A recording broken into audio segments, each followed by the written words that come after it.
One more dangerous train journey under gunshots which don't stop.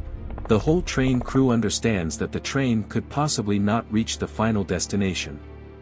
However, more than 100 Ukrainian children, who were lucky to escape from Donetsk and Luhansk regions, were waiting for this evacuation from Lyman. Without any doubts, the employees of Ukrzaliznytsia, the Ukrainian railway company, decided to take this journey and try to rescue the children at any cost. We welcome you to the UniqUA channel.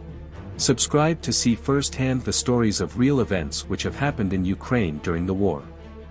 For 2 weeks the train, Natalia Babacheva worked on, was evacuating people who were running from a cruel war from all the cities of Ukraine.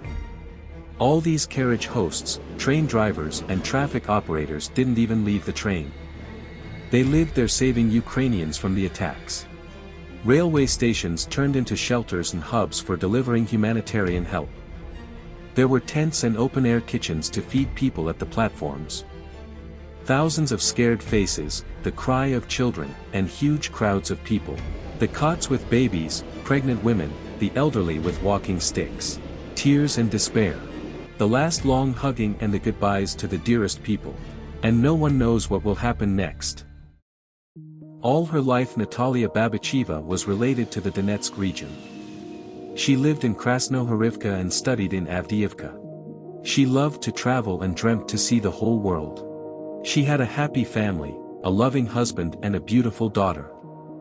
Always smiling, joyful, happy Natalia devoted 27 years to Ukrzaliznytsia. Millions of kilometers, thousands of people, co-workers who became like a family in dedication to the work of her life.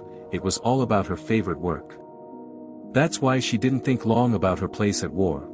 The only thing I can do to help in this war is to evacuate people. So it will be what I do. Irina Haidai, a friend and co-worker of Natalia, recollected their conversation. These photos from the evacuating Ukrainian trains are enough to make your blood freeze. A lot of people sleep in overcrowded carriages, corridors, on suitcases, clutching to their children and pets. Because of constant gunshots and trips to dangerous areas, the trip takes twice 3 times more than before the war. Even on really hot days passengers travel without light and with locked windows for the sake of safety. Everyone traveling on such trains said there weren't any better words from the railway employees than, "Stay calm, we will take everyone on board, no one will be left behind." Russian occupants hit the rails every day. They hit the railway stations. Our railway employees risk their lives every day. They are being shot at, but they continue to save people, said the head of Ukrzaliznytsia. The evacuating train, where Natalia and her husband were working, was no exception. At night from the 12th to 13th of March near the station Bruzin in Donetsk region, the train was under gunfire. At that time more than 100 children were waiting for the train at the railway station at Lyman, but this time the train didn't manage to arrive. Natalia was hit with a fragment, but while the ambulance was coming she died. She had injuries which were incompatible with life. For her 48 years of life she was able not only to inspire hundreds of passengers with her smile, but also to save hundreds from certain death.